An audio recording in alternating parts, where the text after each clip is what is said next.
natin pero pahirapan.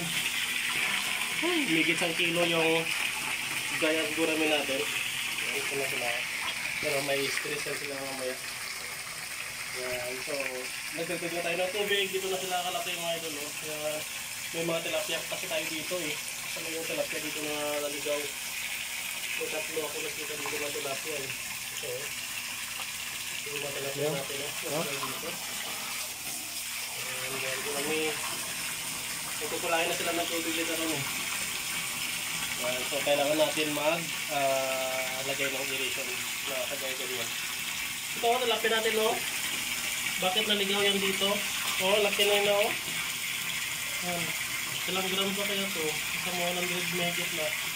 So yung giant gurami natin is nasa 1 kilo na talaga siya mga ito. Hindi nakalabas, hindi nakakuha ng hangin. Ito pa, tilapia natin. Ang laki ng tilapia natin dito na naligaw. Busog na busog, oh. Dito lang yan. Yan ito to. Ito nakalabas. Kasi nasa ilalim sila eh. Kanina. Palalim ng palalim.